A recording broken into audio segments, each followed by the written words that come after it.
Sénégal diaspora nuyu nañu leen li gën a fës ci la Total bloc d'information ñu war a tàmbali tey ak lu jëm ci mbirum tali yi nga xamante ni dañ ko tuddee lenn ci ñi fi nekkoon démb mooy colon yi loolu doon na loo xamante ne nii am na lenn lu ci juddu woon ci ay càkkutéef ci ñu soppar ñu tur yooyu le ñu sumboon si ab série tey di 4e épisode bi Moustapha Gabar Diop di ñu ànd comme ni mu koy defee àllarba bu ne ak ñun ci benn ci mbedd yooyu le ngir xamal ñu xar kanamu kañu ko tuddee ci digg bi niki nañu ko nisare woon démb sottiwut ndax taw bi bloqué woon suñu invité daañu waxtaanee mbirum xar yi ak jamono ji ñu toll fan yu néew des ci mbirum tabaski bi ak mbooleem li ci laxasu ak li mu yemool ren muy jàngoro coronavirus ji nga xam ne fu waay toll ci àdduna bi rek daal dina lay yitteel ñuy jeexalee ci juróomi minutes yu mujj yi ak Mamadou Diagne di consultant numérique li ñuy waxtaanee nag mooy lu jëm ci wàllu xarala yu bees yi ak li ci génn ci njariñ waaye tamit li ci rawatina consommateur bi gisul boppam loolu mooy solob waxtaan wi Malick Thiandoum mooy ànd ak yéen ci kanam tuuti 18h45 ci xibaar yi marax yi Adama Anouchka Ba mooy ànd ak yéen 19h45 ci xibaar yi ci kàllaamay nasaraan asalaamaaleykum wa rahmatullah la Total bloc d'information.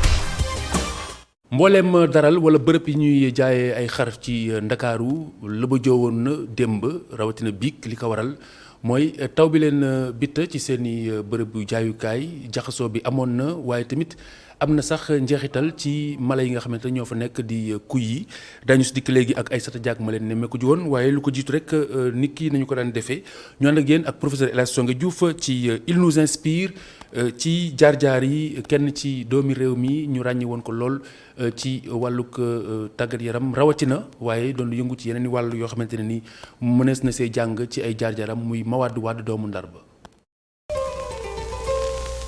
ki ñuy waxtaanee tey doowul keneen ku dul ki ñu dippee Mawade Wade te mu dëkk fële ca Ndar ganee si àdduna ci atum 1928. mënuñu woon ñàkk a wax ci moom nag ndaxte kooku bu ñuy wax football ci réew mi kenn mënu ko cee dindi. moom mi nga xam ne wax dëgg yàlla dafa jàppoon ne football àdduna la te àdduna football la waaye wax jooju li ñu tekki rek ne mooy moom jàpp na ne football.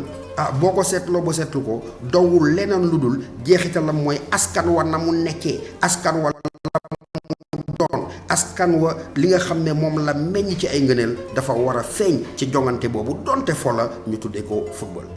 ñu ngi koy fàttaliku ci atum 1976 mu ngi doon wax juree dal di ne Sénégal gii de bu fekkee dafa bëgg a suqaliku doole da koy suqali xarañteef ba koy suqali pas-pas ba koy suqali mooy ñu seet lii nga xam ne moom lañ fi mos a meññ te muy doon suñ baax buñ ci sukkandikoo amul kenn koo xam ne ci ab jongante dinañ ca daan moom nag ca wàllu football la mu jàngale woon ñu ngi ko wooyee football total mu mel ni ñi jàngat histoire football bu ma ci fàttale ko kenn ku mel ni Iba Dia yàlla na ko yàlla yërëm mu ngi doon bind téere bu ñuy wooyee football moderne et évolution tactique di wane ne football daal wax dëgg yàlla bala moo réconcilier wu maanaam bala moo méngoo ak li mu doon bal boo xam ne calcul ba donte dina ca am waaye la cay néew lay doon maanaam ñu bàyyi ki nga xam ne moom moo nekk ca terrain ba mu def ay mëninam génne ay feemam bu ko defee wax dëgg yàlla dina mën a jëriñ ki nga xam ne moom mooy équipe am kon nag Mawade Wade mi nga xam ne moom dafa ni ma ko waxee jàngale football ba mu jeex tàgg xam nga ñu ngi koy gàcc sax ki nga xam ne moom mooy Ajax d'Amsterdam bu Johan Cruyff waaye balaa Johan Cruyff balaa école du Brésil balaa sax bu ma jëlee tey jii ñi ñuy wooye ay Pep Guardiola ak ñoom seen Mawade Wade moom moo fi njëkk a indi football bu set football bu taaru football bu rafet boo gisee ñu wax ci moom tey nag dafa war a méngoo ak lii nga xam ne moom lañ soxla parce que réew maa ngi riir Coupe d'Afrique maanaam pot boobee at yu nekk waaye ay jooyu xol la ñuy mujjee ñëw maanaam dañuy duma ñu ñibbisi mais dama ne man boog ci sama xam-xamu gar bu ñu tallalee nopp Mawade moom daf ñoo mos a wax ne Sénégal dafa am identité de jeu maanaam footballam dafa am nu mu tëddee waaye identité jeu boobu football boobu nu mu tëddee dafa cosaan ak aada kooku nee na lan mooy football bi nga xam ne wax dëgg yàlla moom mooy footballu Sénégal nee na keroog ba arbitre ba mbii bee da ngay jóg song sa waay da ngay jóg xoj ko amul benn tiit boo xam ne moom mooy nekk ci yow bu ko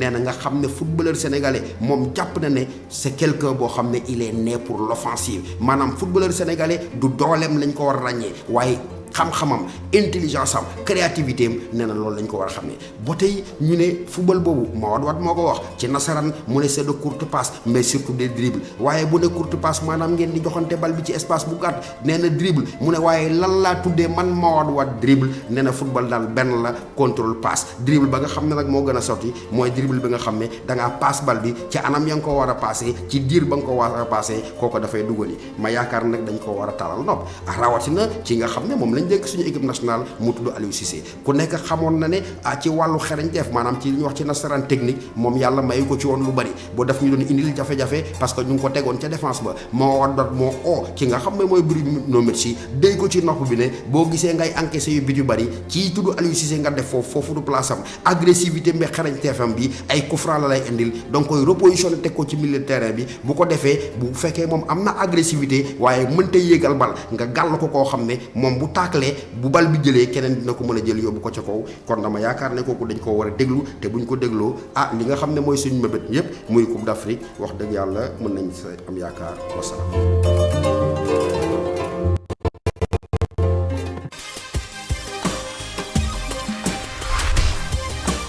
dama leen ko junjee ca njalbeen démb njaaxare ñeel mbooleem ñi nekk ci daral yi ak bërëb yi ñuy jaay xar ci diwaanuk Ndakaaru ndax taw bi nga xam ni lëbëjën bërëb ya waaye tamit am njeexital ci xar yi Aïssata Diack. guddi talaata bi jëm àllarba Dakar amal na tawam bu foor bu njëkk Futuridis jaaykatu xar bi di ñu xamal ne li ñu mel bett na ko lool ba tax na mu ngi rekk xalaat li nga xamante ne moo di ay xaram. taw bi moom wax dëgg fa yàlla moom xëwal la quoi mais taw bi lu muy def ci mbaar yi nii day gën a yokk liggéey day gën a feebar loo xar yi xam nga xar yi dañuy gën a xiiboon. guddi duñu mën a nelaw parce que si taw bi noonu ngelaw bi kii bi xar yi dañuy affolé mën nañ jéggi-jéggi rek rëcc foog nga toog fee ba taw bi jeex te en plus guddi bi yenn saa taw bi day prolongé ba benn heure bi. li ni mel nag dina tax ñenn ci clients yi di hésiter pour jënd ndax salte ba ñuy fekk te bërëb bañ koy jaayee. am na ñoo xamante ne ni ñoom organisation bi tamit day participer ak seen lu ñu bëgg jënd quoi mais am na ñoo xamante ne tamit ñoom xooluñu loolu lépp ñoom xar bi la ñuy xool xar bi bu salte woon sax ñoom lijjantiwuñu loolu. jaaykat bi di ñu xamal ni moom yëgul torop jafe-jafe yi taw bi amal ndaxte jëloon na ay matukaayam ba noppi. ngooñ yi moom am na yu tooy mais nga defar nañu bâche yoo xam ne dañuy def ay réserve par 40 sacs bu jeexee ñu indiwaat parce que ndax du am place yu njëkk yi fi njëkk andi moom tooy na ba yu bari dañ koo sànni. waaw métti na kay ndax saaku ngooñ 5500 lañ koy jëne waaye comme lu yàlla dogal li ma la wax rek taw xéwal la. comme ni ñu koy faral di waxee rek bu tawee ba pare dafay rek neex ci ñi nga xamante ne ñoo di nit yi waaye jamono ji ak tabaski bi métti na lool ci ñi nga xamante ne ñoo di jaaykatu xar yi. jërëjëf Aïssata Diack kon ñu dem ci dundin waxtaane jaar-jaarik Madiop Amadou Boy moom mu ngi am lu toll si juróom-benn fukki at di it ku daanaka ab liggéeyam yépp mu ngi ko jëme ci jaay ndekki ca marché bu Tilène anam yi nga xamante ni noonu lay doxalee Youssouf Konté moom la nemmeeku ji woon ngir mu doonum njàngit ci mbooleem ñi nga xamante ni ñu ngi toog xëy na yor seen lijaasa wala sax seeni man-man te amaguñu wërsëgub amub liggéey. man mënatuma peut-être dama maintenir nii rek parce que fi mu nekk dama xaw tawat bu baax tànk yi day métti bon bu ci itam xaw na am vision bi wàcc na gisuma bu baax donc damay taxale rek. te moo ni de moom ci boppam mooy xëy bis bi yàlla sàkk wutali place bi muy jaayee ndékki di fa wut li muy dundalee njabootam Madiop Amadou Boy lay wuyoo ñu gën koo xam ci Pape Amadou Boy mu toll ci juróom-benn fukki at tey mooy jaay ndékki ci ñu ci gën a bëri ci ñuy liggéeyee ci jaabu Tilène Pape Boy di wax ni mu àggee ci njaay mi. man bi communautaire ma laan liggéeyee mais depuis 2001 dafa tëj soxna nag da daan jaay banque l'habitat ak building communal may dem di ko jàppale ay midi yooyu loolu moom mu dugal ci restauration bi mu après ñu ñëw fii di jaay ndékki jaay añ. bon jaay ndékki bi presque mën naa ni depuis 2007 ñu ngi koy jaay fii maa ngi si buntu kër gi. buy jaay ndékki mbégte ak cawarte la ciy àndal donte ni mu ngi jànkonteel ay jafe-jafe ci liggéeyam. ndax su ma jaayee ba fay mbuur rek amatuma xaalis boo fay mbuur ngay liggéeyal boo fayee mbuur rek parce que yow li nga si dugaloon presque gënaat moom mën naa ni sama bénéfice mooy loolu. mu fekk baax ci Dakar Plateau tey muy dund ci Médina ak njabootam ak yaayam mu doon liggéeyee ca communauté urbaine waaye mu mujj ci génn ci ab départ volontaire mu mel ni sax li mu am ci départ volontaire boobule bokk na ci li ko gën a marqué ci àddinaam. bu ma gën a neex ah posé nga ma question boo xam ni lu ma gën a neex moom ngaa bare na ah xanaa bu ñu fay suñu xaalis départ comité urbain ñu ngi fay 5 millions et quelque daal dañu fay c'était en 2002. Madiop Boy di ab borom kër boo xam ne dafa jege njabootam loolu sax tax na ba mënul fàtte doomam bu mu ñàkk ci atum 2014. sama doom bi gaañu parce que dafa ba réer ñetti fan ñu koy wër 4e jour bi lañ ko gis nekk te géej la lab il n'avait que 24 ans 2014 la gaañu amoon na yërmande si yaayam trop doomu yaayam la woon doom ñu baax la woon amoon di nga am doom balaa nga koy xam mu gaañu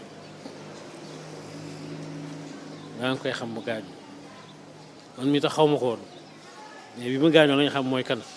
njabootam bi nekk fi tey ñoom ñoo ngi wéy di keru ci seen baaxu papa. day toog di kaf ak ñun di foow ak ñun di reetaan ak ñun moom daal papa boo xam ne moom buy joxe exemple la ci biir këram macha allah ñun daal amul ñun suñ papa duñu wax ci moom dañ koy bàyyeek yàlla bàyyi kook ñun loolu daal lañ koy ñaanal. bëgg na njaboot trop wax dëgg yàlla parce que bëgg njaboot a waral li mu nangu nii moroomam ñu am kàttan doole sax nanguwuñ ko. li mu nangu nii di ko def nii am na jeunes yu toog amuñu dara jàppuñ dara mais nanguwuñ ko ni nga ko gisee nii noonu la mel fii bu waxee sax xale yee koy wax loo waaw wax dëgg yàlla caatam mi moo koy laqal di ko wax loo waaye bu du loolu sax kenn du ko dégg waaw. Madiop Boy di dund ak feebar bu metti depuis 2002 waaye terewul muy wéy di xeex ngir aar njabootam yéenam bu gën a rëy moo di mu gis ay doomam dund ba tekki.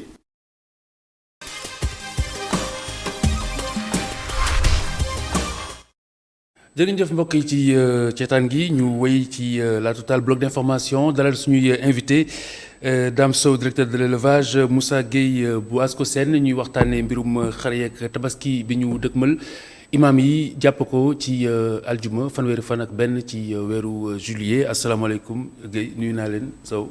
maa ngi lay nuyu Khalifa di nuyu waa kër gi. nuyu tamit téléspectateurs sénégalais yi nga xam ne ñoo leen di suivre. très bien alors jamono ji ñu toll nan la marché bi tëddee xar yi ndax doy na parce que ñu bari déjà dañu am a priori. ne dafay cher ak jàngoro ji. waaw ñaari question yu bokkul nga posé bu njëkk bi mooy. xar yi ndax dina doy wala du doy. li tubaab di wax c'est une question récurrente question la boo xam ne day laaj la buy dellu si at mu nekk. parce que li koy def mooy Sénégal ni ñu jëlee tabaski. dafa di une fête religieuse. mais dafa am aussi benn impact benn connotation sociale. oui à côté aussi de son importance économique. koom-koom bi si am. mais surtout côté social bi. Sénégal da di dëkk boo xam ni ni ñu koy feetoo mën nañu wax ni bëriwul ci àdduna bi. même suñu dëkkandoo yi nga xam ne fa la ñuy jëggaani ay xar soo fa demee. day mel ni ñoom préparé wuñu ko. parce que fii ci li ñuy wax social mooy. ci biir kër yi. ci dëkkandoo yi ci collègues yeeg yëpp tabaski soo amul sa xaru tabaski day nekk jafe-jafe ci yow. Tout à fait. loolu moo tax nag Sénégal di soxla xar yu bari soo duggee ci yenn kër yu bari da nga gis ñu def sacrifier fa lu mat juróomi xar ba fukki xar day am ci benn kër. kon day wane ni dañuy jaamu yàlla mais dafa am leneen loo xam ni bokk na ci. moo tax ku nekk nag di inquiété wu naan est-ce que xar dina am wala du am. parce que su manqué rek. dina am ñoo xam ni suñu amul xar gàcce lay doon ci ñoom. moo tax nguur gi dafay jël toutes les mesures toutes les dispositions. ak facilitation yëpp. pour que sénégalais bu nekk mën a am xaru tabaskeem ci lañu ni ñu ko doon defee noonu lañu ko defee ren te dañ ko gën a renforcer sax. dinañ si ñëw léegi bu see suñu borom incha allah xëy na rek xanaa ñu gën a ñaaxaat suñu mbokk imam yi ñu gën a waxtaan ak ustaas yi.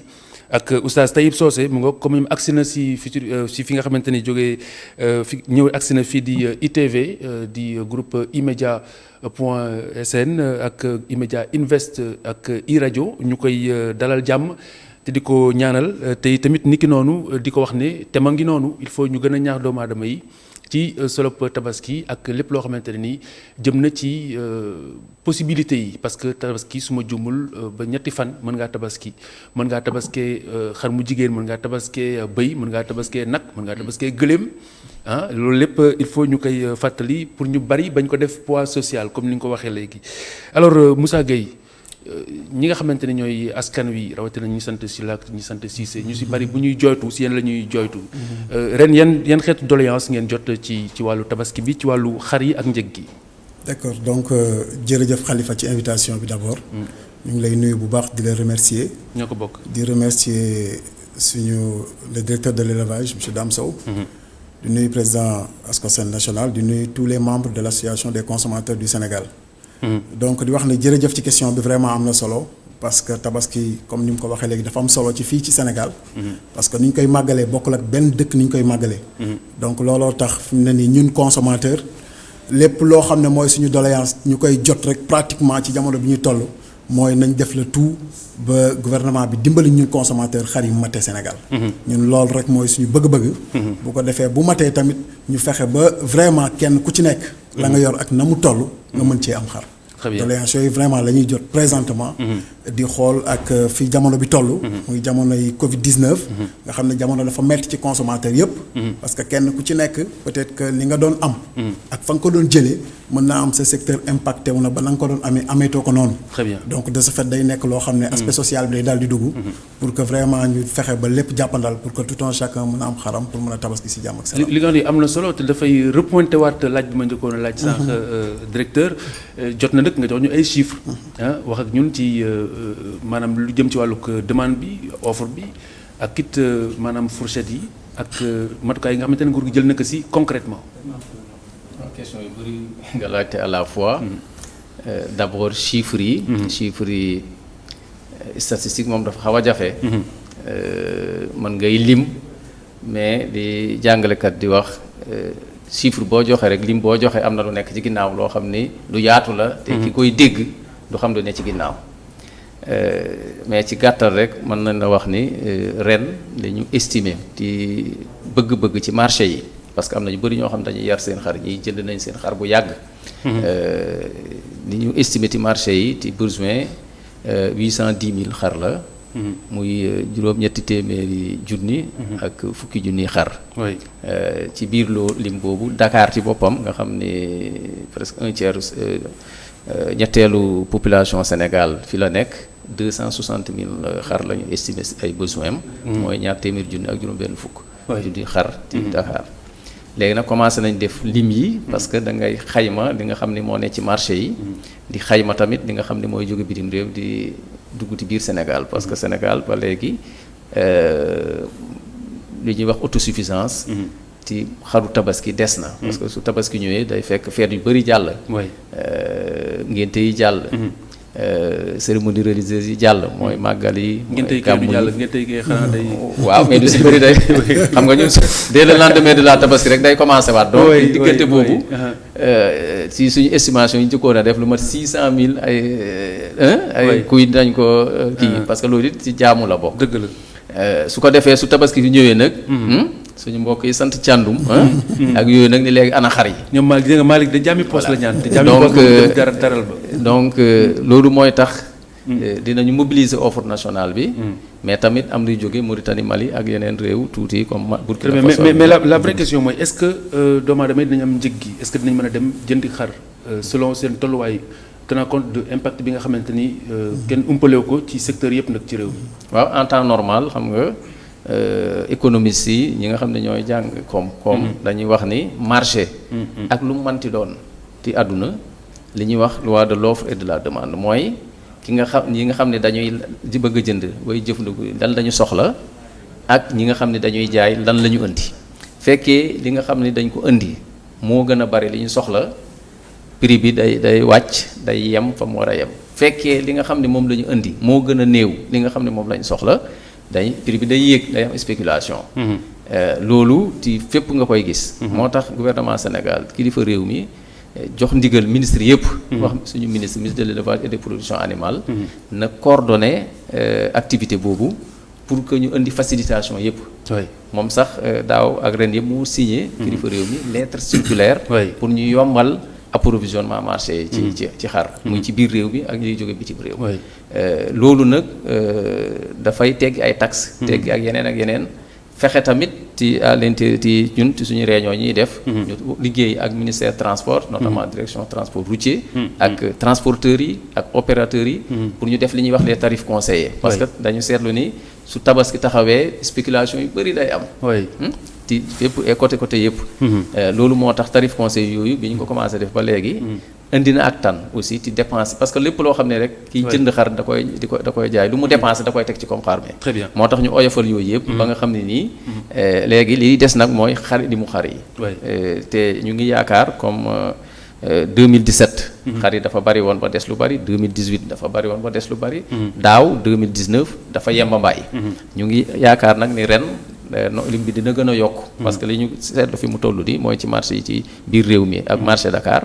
gis nañ ne sax li ñu lim moo gën a bari li ñu limoon daaw soo jëlee Dakar rek ci démb mooy bulletin bi ñu defar tey am nañ 138 000 moutons mooy téeméeri junni ak fanweer ak juróom-ñett soo ko méngaleeg daaw ñu amoon 88 000 juróom-ñett fukki junni ak juróom-ñett am na presque lu mu jigee 50 000 xar yoo xam ne yokku nañ si li woon daaw léegi nag dañuy continuer chiffres yi parce que lim bi loolu laa wax dafa jafe dañu xamul ndax xar yi dañu teel a génn parce que ren teel nañu génn wala ndax tendance la boo xam ne nii dina continuer juróom-ñeenti fan yi des te loolu la ñu yaakaar. très bien voilà su boobaa xar yi dina doy.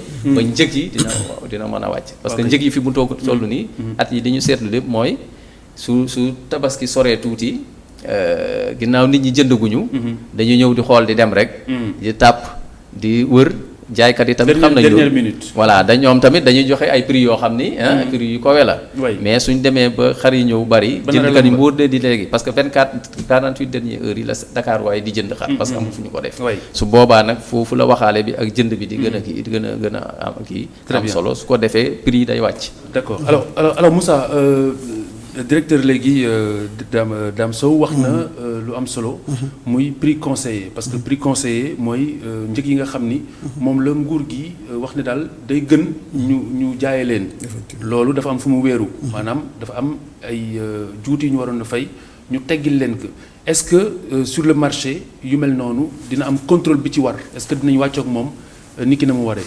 jërëjëf nga baal ma tuuti parce que laaj bi dama si détecter erreur bu ndaw tarif conseil yi ñuy wax pour transport bi la parce que fépp xar di jóge ci Sénégal je crois que mais du pour xar yi de damay bañ sama bopp mais di dégg xam nga dama ne am na ay xeetu juuti yoo xamante ne nguur gi dafa leen koy teggil xeetu juuti yooyu nag si transport bi xëy na sax parfois si aliment de bétail bi mais évidemment pas si xar yi en soi. jërëjëf Khalifa je crois que question bi nga posé dafa am solo trop je crois que tant que directeur mu ngi ciy développé mais dafa am loo xam ne boo ko seetloo chaque fois ci kaw consommateur bi lay dal parce que léegi directeur wax na ne c'est la loi du marché dëgg la on parle de la loi du marché mais bu ñuy wax loi du marché c'est la rencontre de l'offre et de la demande ñooy daje mooy ki bëgg ak kiy jaay mais ñoom bu ñu dajee ça donne naissance à un prix ak njëg dafay juddoo waaye nag ñun luy suñu problème ñun consommateur ci biir loolu mooy estimation yi nga xam ne moom la directeur joxe te ñun ñu am yenn chiffres yi mel noonu nga xam ne daanaka presque 800 10 000 têtes la ñuy soxla ci biir Sénégal muy la demande nationale offre nationale bi gaaw mënu ko satisfaire. donc Sénégal chaque année day nekk ci tolluwaay boo xam ne day jëggaani. donc jëggaani bi mooy loo xam dañ koy jëli ci suñu pays frontaliers yi. diggante Mauritanie diggante Mali. donc yu bari fa lay jógee pour mën a compléter li nga xam ne mooy demande bi sénégalais yi soxla pour mën a am xar ni ñu ko bëggee. donc problème bi mu souligné daaw bi c'est vrai que boo seetloo chiffres yu fi ñu toll ren ak yu daaw yi. amoon na différence bu bëree bëri. donc cela veut dire que daaw bu wax dëgg fa yàlla xar manqué woon na. donc même bu fekkee ne bëri woon na yi amoon tollawul woon ak njëgu consommateur lambda bi. donc parce que dégg naa éleveurs yi wax nañ sax ne dese nañ ay xar ba yóbbu ko. mais loolu des ba yóbbu ko sénégalais lambda bi nga xam ne 50 000 am la yor wala 70 000. loolu du xaram. tigi kon ay la yëwan da ngay xam ne. bu ñu waxee bari woon na tamit wala yamamaay na woon. peut-être que ci estimation la ak ci benn catégorie xar bi. mais ñun consommateur li ñuy ñaan état bi mooy. ñu xam ne sénégalais lambda bi boursam ak quel que soit alpha nu mu toll loolu lay bëgg am pour uti ci xar. te comme état bi jël na ay mesures ni mu ko waxee léegi à travers la lettre circulaire du président de la République du 17 juin ñu constaté que ni tegg na lépp luy taxe donc ñun consommateur dañuy bëgg nag ay la yëwén loolu état teggi mu jëmoon ci xar yi ñun ñu yëg ko tamit ci prix bi. te loolu li ñu ciy soxla mooy tey par exemple bu dee aliment bi dugg na ci taxes yi dugg ci les prix là dugg ci prix conseillé que ça soit le transport et tout ça. parce que tey même avec la réunion du 23 juin au niveau du ministère. on a constaté que waa ministère du transport tamit taxaw nañ def seen présentation. wax transport bi ni ñu koy fixé diggante dëkk ak dëkk pour que xar yi mën a dugg si fii ci biir Sénégal. donc je crois que loolu yëpp bu amee muy ay jàppandal. mais nag defaluñ ko kenn ci diggante bi mais c'est pour le consommateur sénégalais. tout à fait parce que da ngay toll foo xam ne da ngay xam ne sénégalais bi à un moment donné. quand même li mu am rek li ñu naan ku ne li nga am nga mën a demee marché. te loolu ñun li ñu ciy ñaan état bi mooy fi ñu ci toll ñu jël ci ay mesures. mesures yi ñu leen ciy ñaan mooy tey mënuñu comprendre état def ay subventions mënuñu comprendre état def ay subventions aussi bien si aliment de bétail bi. def ko ci enlever ay taxes parce que taxes yooyu ay milliards la. oui donc ñun war nañ ko yëg. donc l'état warul bàyyi parce que ñoom dañu koy yëg. effectivement ci seen prix de revient. parce que bu ñu ko bàyyee. mooy benn intermédiaire bi nekk ci diggante marché bi. parce que y a le régulateur qui est là muy état bi. y a le demandeur qui est là muy consommateur bi. mais aussi y a l'offreur qui est là muy éleveur bi wala opérateur bi. absolument donc quel que soit alpha kum ci mënti doon ci ñooñu. bu ay jàppandal amee. kon warul état warul seetaan. te jàppandal bi féete benn côté consommateur. mais justement est-ce que am na suivi. loolu laa bëgg a wax est-ce que donc am na contrôle. ñun nag ci loolu la ñuy woo état bi. c'est-à-dire que effort yi ñun ni ñu koy gis. dañ koy gis. parce que lu ci bari dañuy dugg ci terrain bi di xool xam ne lii réellement c'est des efforts qui ont été réalisés par l'état parce que ñun nekkaluñ fi kenn. duñ ne état gis nañ yàlla te gis ñu yàlla. duñ ne consommateur gis nañ yàlla te gis ñu mais li ñuy wax mooy. que li ñu gis dañ koy wax. donc leneen li des nag mooy lan. mooy état bu dugalee alalam pour consommateur bi gis ci boppam la. léegi l'éleveur nag maintenant. li état bi war a def ak moom mooy quand même xamal ko ne ko. lii ñu def ci subvention dëgg la état ko war a def. mais nag ay la yëwan nañ ci def yërmande. pour que sénégalais lambda bi li mu am. mën a am xar bu toll noonu. très bien loolu la ñuy woo état bi ci côté boobu. malgré les efforts yi ñu teg yëpp. pour que mu doon loo xam ne ren ak année bi nu mu spécifié par rapport ak feebar bi fi nekk. ñu fexe ba sénégalais bu nekk la nga am muy néew muy bëri. nga mën koo duggee ci marché bi. am xar bu toll noonu. très bien et vraiment les estimations yi ñu toll nii fi ñu gis nii. ñu ngi ciy sant yàlla pour l'instant. di ñaan yàlla mu continuer pour que fii ak tabaski. xar yi gën a bari Sénégal pour que vraiment Sénégal bu nekk li nga am nga mën ci am xar. très bien alors Dame Sow yan pexe ngeen teg wala yan doxalin ngir jéego yi ngeen def pour consommateur bi mooy maanaam subventionné tegi ay taxes am njeexital ci marché bi ñu respecté ko surtout. waaw xam nga sànq la moom ci boppam wax na ko. wax naa ko aussi la loi de l'offre et de la demande la. mais est-ce que am na contrôle. maa ngi ñëw xam nga ci marchandise. xëy na suñu collègue ministère du commerce. su ngeen invité ñoom ñi nga xam ne seen spécialité la mooy seen liggéey. ñoo ko war a def. dinañ leen si gën a jox ay information yu gën a leer wax leen aussi nan lay doxee. ci marchandise dafa am marchandise yoo xam ne suñu réew yi. ay denrées la yoo xam ni c'est des prix administrés. chef de l'État mooy décider par décret comme ni ñuy def ceeb comme ni ñu def suukar. comme ni ñu def dëwlin ni lii lay jar. su boobaa nag dina jël ay jàppandal yoo xam ne nii kay jënd di jaay du si perte. te dina jënd jaay parce que su si naree perte dootu jaay ceeb dootu jaay dëwlin su boobaa marché bi am pénurie. am prix yoo xam ni am marchandise ak denrées yoo xam ni vente libre la. mooy ay yére. bétail si la bokk. jënd jur jaay ko vente libre la. kon état mënu koo administrer. li mu man mooy encourager ba opérateurs yi sawar ci ñëw. pour sawar a ñëw Dakar il faut ñu am nga encourager leen. ci yoon wi donc suñu amul benn jafe-jafe pour ñëw. yenn taxi yi suñu ñëwee kenn du leen ko teg. aliment bétail bi ñuy am bëriwul mais. donc nguur gi fu muy jouer du si contrôle bi mais si nombre bi. voilà fexe ba encourager leen ba ñu ñëw. te ren soo seetee ren mën naa jox information boobu. FONSTAB nga xam ni ci ministère élevage la nekk. muy fonds boo xam ni day joxe prêt. crédit doon ko jaarale ci LBA doon ko jaarale ci CMS. ren chef de l'État daf ko yokk doole jox ko ñetti milliards. ñetti milliards yooyu suñu ministre bi mu waxtaanee ak administratrice bi dañu ci def effort particulier pour la tabaski. joxe nañu 1,8 milliard de prêt de crédit. tabaski te daaw ti FONSTAB ay 63 millions rek moo si duggoon. te loolu bokkul ci li banques yi def LBA. PAMECAS CMS ñoom ñëpp joxe nañu crédit à côté de 1,8 milliard donc loolu. day encourager opérateurs yi pour ñu am xaalis pour mën a mobiliser l'offre nationale pour aussi dem bitim réew jënd. loolu lépp mooy tax offre bi. gën a bari su baree moom comme ni mu ko waxee c'est la rencontre de l'offre et de la demande. fa la waxaale bi di gën a yombee. mais compte d'exploitation parce que économie compte d'exploitation ki nga xam ne nii moo jël xaalisam risqué les banques di fay ay bor. wala mu jël alalam investir ko. jël ay soo jëlee rek benn camion xar xam nga ñu bari tey soo leen nee benn camion xar ay 130 à 150 xar lay def. mais ku koy jëndi lu bon dina am lu diggante 10 millions ba 13 millions wala lu ko ëpp. pour benn camion xar boobu. benn camion xar bu jóge ñëw. valeur am loolu la. alors kooku jël risque boobu nga xam ne suñu jëndoon ay xaram day perte. day daanu ba faaw.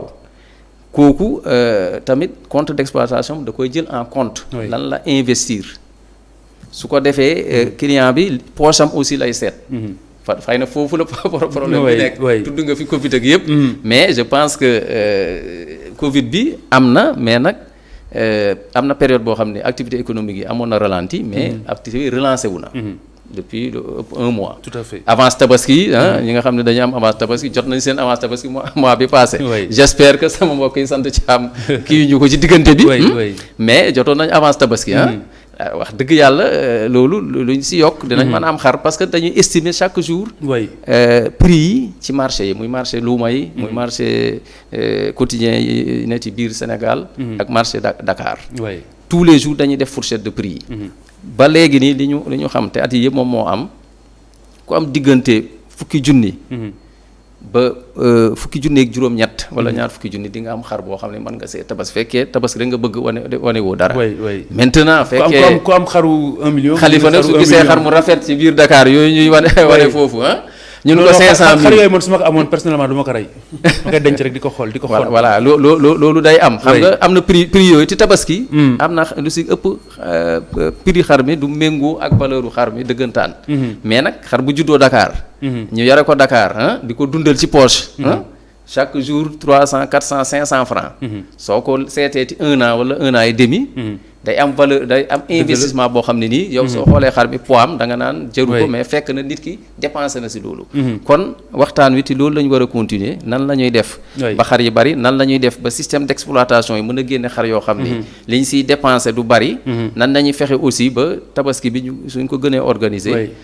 les dépenses annexes et connexes. parce que dafa bari da ngay jël ay berger jël ay gardien ak yëpp am yuy dee yooyu yëpp ñu fexe ba gën ko organiser prix yi dina gën a wàcc. très bien loolu am na solo mais am na aussi beneen aspect boo xamante ni am na solo ñaari aspect ñu desee benn bi ñuy tàmbalee mooy mbirum karange gi ku nekk xam na ne at mu jot daañu dégg yoo xamante ne ni xëy na dina xajamal tuuti mbir mi ci intérêt yi ña nga xamante ni xëy na ñoom ñooy jaay bu fekkente ne dañu yàqule dafay feeñ si ñuy jënd en tant que association de consommateurs lan ngeen di prôner comme solution en attendant wala parallèlement ak yi nga xamante ne jël nañ ko déjà ñoom ci seen propre initiative. jërëjëf Khalifa ci question bi aussi donc je crois que loolu quand même dinaa ci sawar a tontu trop parce que boo seetloo que ni dans tout le circuit la question vraiment reste tout entière. directeur wax na ko léegi je crois que invité nañ ñu ñoom ci benn tournée vraiment bu ñu defoon wër Sénégal yépp xool xar yi fu mu toll. te vraiment li ñu gis ci àll bi mu war a dugg si quand même. c'est dal na suñu xel ñun consommateurs yi de un. donc leen ciy sant ci loolu. ci collaboration bi mais quand même du tee Waxu Sil boo gis yàqul yoon. donc ñun dañuy liggéey mais ñun ci suñu liggéey bi ñuy def en tant que association consommateur. on fait des propositions. pour que lépp mën a jàppandal. donc ci biir loolu sécurité bi am na solo c'est une question bu am solo parce que lu tax mu am solo mooy. boo seetloo fi ñu jaar fépp seetlu nañ ne vraiment le ministre en tant que tel jox na ay instructions yu fort yoo xam ne. waxtaanee na ko ak les autorités yi nekk ci localité yooyu. pour que vraiment ñu mën a leen assurer les marchés à bétail yi nga xam ne c'est ciblé ñu mën fa assurer sécurité bu doy. parce que bu sécurité amee éleveurs dinañ sawar indi seen i xar. te bu ñu sawaree indi seen i xar le sénégalais lambda bi nga xam ne poosam toll na loolu jamono boobu dina ko mën a dem jëndi. kon loolu d'une part sens la te ñu ngi ciy remercier bu baax. mais beneen côté bi ñuy waxee mooy. il faut que la question là ñu régler ko une bonne fois pour toutes. ñun li ñuy proposer en tant que association parce que question bi daf fiy nekk chaque année. chaque année même bu état bi defee dara pour que mu feeñ ci consommateur bi en général consommateur bi du ko sentir. li ñu ci doon prôné mooy dañu doon wax ne état. ñu xalaat ci benn formule boo xam ne dañuy jaay le mouton au poids. au poids. c'est-à-dire que ñu jël xar bi peese ko. bu xar bi jaree 60 000. wala 70 000. bu ñu ko peesee dinañ xam diviser ko dinañ xam en moyenne le kilo ça revient à combien. te bu boobaa kenn du perte parce que même ñiy rey seen xar di ko jaay. ci marché yi ay kilo perte ñu parce que bu ñu doon perte duñ ko def. donc ci formule boobu boobaa état en tant que tel comme ni mu ko waxee à travers le ministère du commerce. prix nañ ko mën a dem ba homologué ko. kenn dootul gaañ kenn. c'est vrai que. kiy jaay xar dootul gaañu parce que li mu ko waxee day am coût d'investissement yu nekk. génn nga sécurité bi mais bon. mais dinaa c'est ñëw important li nga waaw parce que li tax ma si ñëw mooy question bi dafa am solo. absolument parce que dafa am lu directeur wax léegi. loo xam ne bëggoon naa ko ci ramasser wala ci question bi très bien parce que tout simplement bu boobaa. dinañu permettre non seulement problème sécurité bi day gën a renforcer wu. mais kiy jaay du gaañu. mais kiy jënd tamit du gaañu. bu ko defee bu boobaa état régulateur biy taxaw ci digg bi. dina mën a superviser bu baax pour que vraiment yooyu yëpp gën a jàppandal. ku indi sa xar am foo ko def. am sécurité bu doy ku jënd sa xar aussi. am foo ko ak sécurité bu doy. parce que dégg naa monsieur le ministre mi ngi koy wax. pour que Sénégalais yi teel a jëndi. ñun d'accord nañ ci d'une part parce que bëgguñu rassemblement yi di am ci dara li. parce que ak feebar fu mu toll bëgguñu kenn. fu mel ni Ndakaaru c'est compliqué. très bien parce que ñu bari ñu ngi dëkk appartement. parce que du ñu am fu ñu denc seen i xar. loolu je crois que cette question là même avec les mairies. je crois que war nañ ci mën a waxtaan. association yi dañ ci xool naka la ñu mën a defee waxtaan ci ak ñoom. de sorte que même ça peut même créer des emplois. parce que mën nañ jël des espaces yoo xam ne jël ay jeunes fay leen tey ku jënd sa xar sa appartement amoo foo ko def. nga yóbbu ko fa dénkaane ko fa. boo joxee sa dund. c'est vrai am na ñu koy def mais ci dara ba la ñu koy bàyyi. voilà donc loolu moo tax ñenn ñi. duñu am possibilité teel a jëndi xar. mais dañ koy bëgg. mais fi ñu nekk amul fu ñu ko def. donc la question de sécurité vraiment c'est une question très importante. boo xam ne vraiment gis nañ liggéey bi ñu ciy def. te ñu ngi koy vraiment. rafetlu bu baax alors Dame Sow j'imagine que am nga réaction ci proposition bi mu def balaa ñuy ñëw ci aspect sécurité bi. waaw vente au poids seen patron yàgg na ko wax. oui waaye sa idéal li tubaab wax. je pense que sénégalais yu bari. dinañ ci ànd. effectivement waaw mais xam nga faisabilité. lépp loo gis rek projet boo gis faisabilité ngay jëkk a seet ndax mën na nekk wala mënul nekk. loolu idéal la. vente au poids soo gisee. loolu idéal loolu arbitrage la rek loolu kay arbitrage la. franchement may ma expliquer waaw tuuti rek. tax mu ne idéal la mais bu boobaa. tous les acteurs seront autour d'une table. ah oui que ça soit l'État régulateur. que ça soit le ministère du commerce. que ça soit les consommateurs. que ça soit en même temps ñi nekk du ministère du commerce. les éleveurs que tout le monde soit représenté. absolument ñu waxtaanee ko ba tënk ko. nekk loo xam ne tout à fait tey léegi lu tax nga ni idéal la. waaw su ma nee idéal la peut-être mën naa réfléchir par l'inverse. tey moom ci boppam suñu ko indiloon xaru jalonke. xaru Casamance yi. ni ko moom ngay tabaxee dañ koy peese. ak xar boo xam ni xaru yar la. dañ koy peese. xam nga du jël du nangu du nangu kii bi équivalence bi du am. fekkee dañ ko indil xar boo xam ne dafa yooy. kenn yafalu ko kenn dundalu ko. faar yi yëpp di génn. ak xar moo xam ne dafa xaru yar la. ñu ni dañuy peese au poids. pour nga jënd. xam nga ne kilo xar mële ak kilo xar mële ti poids bokkul parce que qualité. mais ba tey dina am benn justesse bu si nekk. non fi problème bi nekk. mooy li ñuy wax système de production ak catégorisation. soo jëlee réew tubaab bi même réew Afrique du Nord. système de production yi ñu am day génne ay catégorie xar yoo xam ni. ñoo bokk race ñooy bokk âge. ñooy bokk ni ñu leen dundalee. su ko defee suy génn presque ay clones lay doon ñoom ñëpp ñoo loolu classification la su boobaa suñu ko peesee. oui suñu ko peesee xar bi ak beneen. même qualité la. poids bi day nekk poids kii prix de référence. beneen bi mooy race yi bokkuñu. mais xam nga yàppu nag. ak yàppu xar. bokkuñu njëg. on est bien d'accord. donc cela veut dire aussi que bés bu ñu demee ba war a def au poids. xaru bali. dina uute ak toit biir dañ koy classifier loolu kay. moo tax ma ne du idéal. waaw moo xam nga yaa ngi ñëw ci faisabilité bi. ak ba tey faisable lu ñuy waxtaanee la rek. nañu imaginer tabaski. tabaski bii nga xam ni déjà rek pour jënd xar yóbbu c'est extrêmement difficile. nga ni fii da ngay peser ay xar. benn par benn di jaay xam nga ni loolu c'est extrêmement difficile c'est-à-dire système de production ba fa muy génne. foofa la ñuy defee catégorisation yi. su ko defee sooy ñëw di nga xam yow xar mi nii la mel lii mooy prime. moo tax ma ni. daal dañuy jaar catégorisation am na ñu koy def actuellement. ñi nga xam ne dañuy fournir yenn sociétés yi. suñu indee ay xar. day am genre commission boo xam ne moo koy catégoriser. xar bi temps. mais nag du catégorie. te prix poids mais catégorie jënd kese la. non am na solo mën nañ si jaar am na solo mais waxtaan la. voilà c'est mais ça. je pense que idée bi c'est pertinent. Khalifa c'est très waaw man je suis très d'accord avec. oui Direl quoi parce que li mu wax am na solo. oui mais catégorisation bi loolu yëpp mënees na ko waxtaan. loolu yëpp mënees na ko waxtaan je crois que ni mu wax am na solo xar bu nekk. ak sa race parce que laadum bi. bokkul ak talaabeer bi bokkul ak xaru pël bi mais xar bu ci nekk tey boo seetloo dañ koy dundalee âge yi bokkuñu ku nekk dañ koy dundalee bokkul mais tey bu ñu toogoon ba waxtaane ko mën na nekk loo xam ne catégorie bu ne waaw ñu ne bii kilo juróomi téeméer bii kilo ñaari téeméer voilà et cetera donc catégorie bu nekk lañ ca tënk bu boobaa danañ ko fixer homologué ko mu nekk loo xam ne ça sera respecté par parce que loolu sa dëgg-dëgg li ñu wax ni am na ci tissu yi boo jëndee xartum c'est ça wala jesner bokkul ak ku nekk xam ne ni bokkul voilà c'est ça tabaski ku nekk yaay xool li nga tolloo ci usine ba lañ koy defaree. waaw mu ngi noonu. eh bien léegi beneen aspect bi parce que li ñu desee. daanaka 2 minutes. wax nañu sécurité bi. non sécurité bi yow yaa si waxagul. voilà yow waxagul sécurité waxal rapidement sécurité bi. comme ça ñu jeexal sécurité bi mooy fondement réussite tabaski. parce que alal dañ koy sécuriser suñ ko sécuriser am samba yu ko jël. police ak gendarmerie. mobiliser nañu ci gàttal rek. déjà ñun sax avant période bi ñu doon wax nañu mobiliser bu ay J-15. déjà ci site yu bëri police ak gendarmerie mobiliser nañu pour assurer sécurité nit ñi. ak sécurité seen alal. loolu dañ siy sant police ak gendarmerie toujours ministre de l'élevage et des productions animales. tey rek gis nañ sax ak commissaire. loolu day wane ni gouvernement bi. kaaraange daf ko soxal. te loolu tamit day rassurer. jaaykat yi pour ñu ñëw. wala teel a ñëw dañ siy def lumière ci point de vente yi. loolu tamit day yokk sécurité bi. alors dernier aspect mooy aspect sanitaire bi ku nekk xam na ni point de vente yi yëpp bu si nekk yóbbu nañ fa dispositif. pour nit ñi mën a fàggu. est-ce que nit ñi ñu ngi wàccoog moom ci bërëb yi ñu ko yóbbu. allez-y rapidement en une minute. Je crois que loolu moom mën nañ ci tontu parce que am na lu ñu ci gis ci terrain bi. je crois que parce que visite def nañ ko ànd ak ñoom ñii dugg ci terrain bi. je crois que ñun lu ñu ci gis mooy fépp fu ñu ci jaar. vraiment y a le dispositif sur place. balaa ñuy dugg sax d'ailleurs sur le site. ña koy raxasu. très bien vraiment ba set. jël say masque takk doo ko dugg sur le terrain. jërëjëf le consommateur.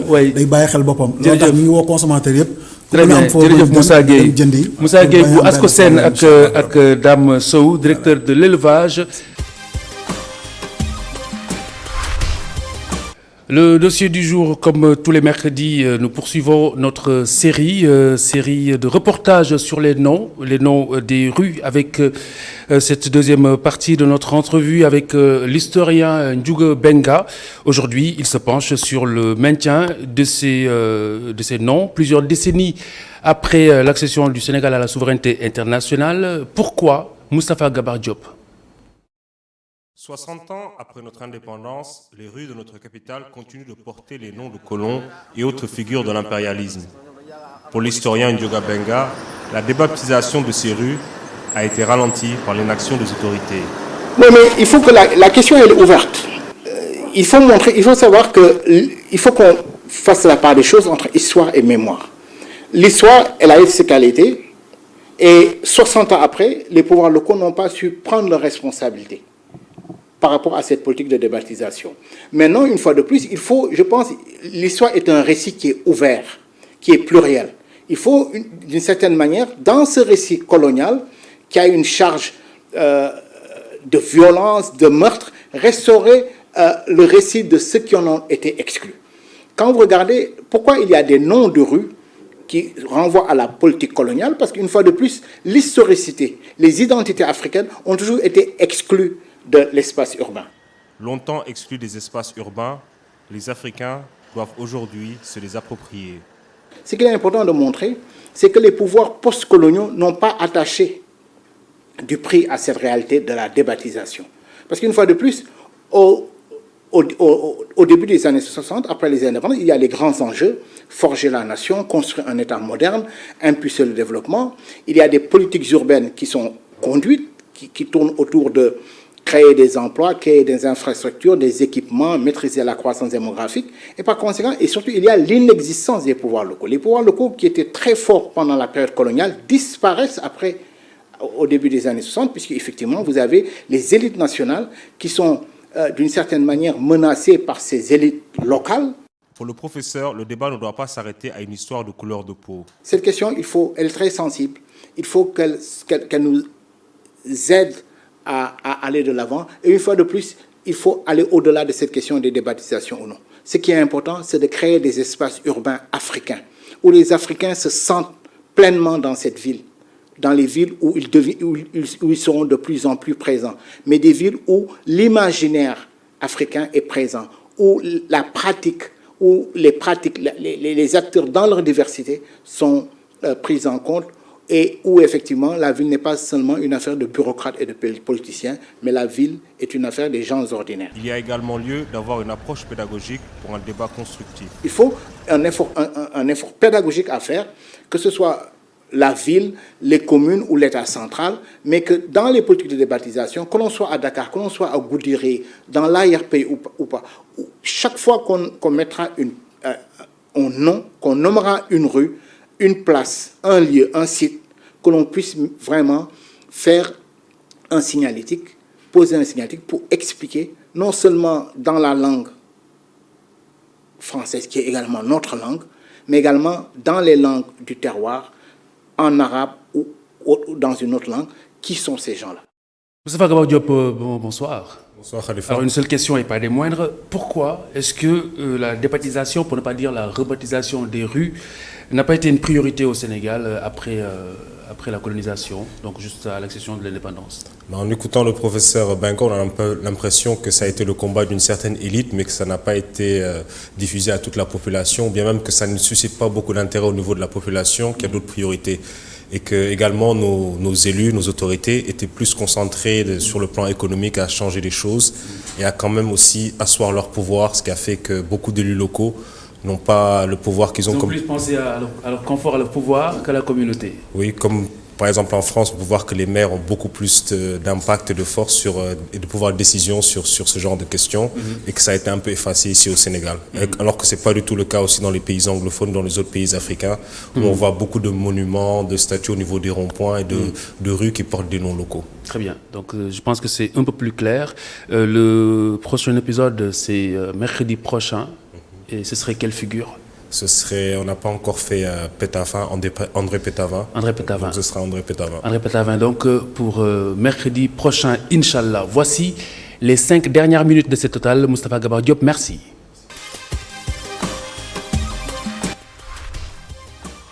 Ce soir, Mamadou Diagne est consultant numérique. Nous parlons ce soir de communication numérique, principalement de téléphonie mobile. Le dernier rapport de l'ARTP, Autorité de régulation des télécommunications et des postes, relève un secteur prospère, pourvoyeur d'emplois directs et indirects. En revanche, le consommateur n'en récolte que le fiel. Nous allons essayer de tenter de savoir pourquoi. Mamadou Diagne, bonsoir.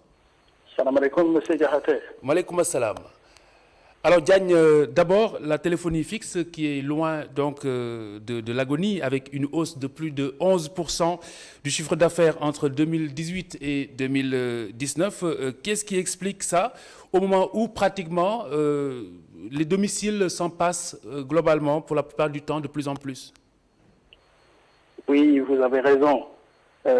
Cette explication, elle est simple, c'est nos habitudes. Nous, êtres humains, il y a longtemps, on utilisait bien le téléphone fixe. Oui. L'Internet est arrivé. Les gens passent plus de temps sur le mobile, sur WhatsApp et sur d'autres. Les téléphones fixes ne sont maintenant que dans les entreprises. Oui. Et dans les maisons, on en utilise de moins en moins. Tout à fait, mais cela n'explique pas pourquoi justement c'est un peu même illogique ou aberrant que l'on constate plutôt une hausse au niveau des revenus ou pour ne pas dire des chiffres d'affaires. Oui, c'est tout à fait normal parce qu'aujourd'hui, si vous avez une multitude d'entreprises qui se créent au Sénégal, les entreprises ont besoin de ces téléphones fixes, ce qui explique. Comme on a un boom ces dernières années sur le nombre d'entreprises créées dans le secteur des pétroles, dans les secteurs des bâtiments, etc. Cette hausse explique le fait que vous avez beaucoup de téléphones fixes dans ces entreprises. Mais par contre, dans les maisons, à l'intérieur du pays, dans les villages, les gens sont sur des mobiles. Et le mobile, justement, qui porte plus de 82% de la croissance, pourquoi, justement, la bourse du consommateur ne le ressent-elle pas ? Oui, cette croissance, c'est grâce aux consommateurs. Ça veut dire que c'est ce consommateur qui s'équipe, qui achète ses derniers gadgets de toutes les marques. C'est le consommateur aussi qui achète du crédit, des passes pour mettre dans son téléphone. Oui. Il ne pourrait pas le ressentir parce que ça sort de sa poche. Pour qu'il le ressente, il faudrait que la RTP, le régulateur, essaie d'amener ses tarifs à 2% du revenu moyen d'un Sénégalais. Parce que selon l'Union internationale des télécoms, un pays ne doit pas taxer plus cher l'Internet au-delà de 2%. Justement. Ici au Sénégal, nous pouvons estimer ces revenus entre 20 000 et 30 000 francs CFA. Donc le prix du giga devrait coûter en moyenne 500 ou 600 francs pour un Sénégalais lambda. Tout à fait, c'est tout à fait aberrant donc que l'Internet soit encore cher au Sénégal. Mais est-ce que justement l'organe de régulation, l'organe de contrôle, contrôle suffisamment justement les intérêts des consommateurs ? Ce qui fait bouger les lignes, c'est l'arrivée, par exemple, d'un nouveau opérateur. Un battle, le combat qui se fait entre les opérateurs fait bouger les lignes. Ce combat, c'est incité en partie par les internautes qui sont sur Internet et qui sont en train de faire du huffle, comme on pourrait dire en Wolof, entre les différents opérateurs. Par exemple, ce matin, vous avez vu, Orange est arrivé avec de nouvelles offres. Automatiquement, les gens vont se dire qu'ils vont arrêter Free. Dans quelques mois, Orange va rediminuer ses prix. C'est ce battle qui fait bouger les lignes. Mais normalement, ça ne devrait pas se passer comme ça. Le régulateur ne devrait que faire appliquer la loi telle que tous les pays l'ont ratifiée. Tout à fait. Mais justement, comment analyser cette hausse, la hausse de la tarification du coût de la téléphonie mobile, surtout pour les forfaits, quand les opérateurs font des bénéfices énormes, pour ainsi dire. Pour faire simple, les opérateurs, ce qu'ils disent aux régulateurs, c'est qu'aujourd'hui, eux, ils payent l'infrastructure. Cette infrastructure est utilisée par Facebook, Netflix et d'autres. Ils voudraient que le régulateur taxe ces GAFA au lieu de les taxer eux. Donc, eux ne sont pas prêts de payer ces taxes. Donc, qu'est-ce qu'ils font? Ça veut dire que le manque à gagner, ils peuvent fixer des prix parce qu'ils ont le droit de faire des offres, des forfaits, des promotions. Ces promotions, beaucoup d'internautes ou beaucoup de citoyens pensent que ça va leur permettre d'avoir un WhatsApp moins cher, mais au contraire, ils consomment davantage et ils payent davantage. Très bien. Donc, mais avec justement la TNT, Mamadou Diagne, normalement, ce que l'on appelle les fréquences en or se libèrent. Pourquoi est-ce que la concurrence n'est pas davantage élargie et la qualité de service est meilleure, notamment dans la fourniture d'Internet? La qualité de service encore, le problème qui se pose, si vous voulez contrôler quelque chose, il faudrait que vous ayez la main dessus. Il ne faut pas le cacher. Le régulateur ne peut pas contrôler Internet parce qu'il n'a pas la main sur ce service-là. Il ne peut pas aujourd'hui vous dire comment ça marche. Donc il est libre aux opérateurs d'avoir la main et de savoir comment eux, ils vont distribuer ce quota citoyen. Aujourd'hui, nous qui sommes à Dakar, nous avons du mal. Par exemple, moi qui vous parle, je suis dans une entreprise, je paye une fibre très chère, mais cette fibre, chaque jour, je la teste et je vois qu'elle est inférieure au débit normal d'une fibre. Qui je vais me plaindre? Chez l'opérateur en question et chez le régulateur. Mais le régulateur n'y peut rien parce qu'aujourd'hui, le monopole, il est détenu par l'opérateur. Et le Mais régulateur... au-delà de la fibre, moi je parle plutôt des fréquences en or, pour ainsi dire. Avec, Je vais donner juste un exemple, Oui. mais je veux dire que le reste, c'est inaccessible aux citoyens. Tout à l'heure, vous avez parlé de ces chiffres, les 82% du boom de la téléphonie mobile, parce que les citoyens lambda, ils utilisent Internet en majeure partie sur leur téléphone mobile. Ça veut dire que quand vous nous parlez de TNT et d'autres choses, c'est loin du Sénégalais lambda. Ça veut dire que nous, Sénégalais lambda, on est toujours sur le mobile et les plus chanceux sont sur de la 4G. Mais justement, ce que je suis en train de dire, c'est qu'à l'heure actuelle, on aurait dû même être en train de parler de 5G avec toutes ces fréquences qui se sont libérées. Oui, on devrait même parler d'autres choses, de Wi-Fi, pourquoi pas? Parce que vous savez, il n'y a pas que utiliser la 4G, il est possible aussi de se connecter avec des bornes Wi-Fi. Peut-être vous le savez ou pas, mais dans les quartiers, les gens s'organisent pour faire ce que l'on appelle des cyber Wi-Fi. Ça veut dire que quelqu'un a un Wi-Fi, il redistribue. Mais normalement, on devrait privilégier les derniers arrivés. Par exemple, selon la loi, les derniers qui sont arrivés, les derniers providers, devraient normalement fournir de l'Internet aux autres Sénégalais qui n'ont pas les moyens. Mais jusqu'à présent, je veux dire qu'on est au point zéro. Ça veut dire que vous avez toujours le monopole des opérateurs et les derniers arrivés, je peux citer quelques-uns comme Arc qui étaient là depuis, qu'on a essayé de rebooster, mais ils sont loin d'atteindre leur quota tel que c'était stipulé avec le régulateur. Parce que ça reste encore cher et inaccessible aux Sénégalais moyens. Merci beaucoup pour tous ces éclairages, Mamadou Diagne, consultant numérique. Merci d'avoir été avec nous sur ces 5 dernières minutes de la Total Bloc d'information. Édition de ce mercredi. Vous retrouvez tout à l'heure donc Zamzam avec Imam Biram Pouy. Et puis juste après, vous avez rendez-vous avec Malik Tchandoum et Aïssata Ndiaye dans votre émission Politique Ndari. Merci d'être fidèle à ITV. Bonne soirée. À demain, Inch'Allah. Rendez-vous 18h30.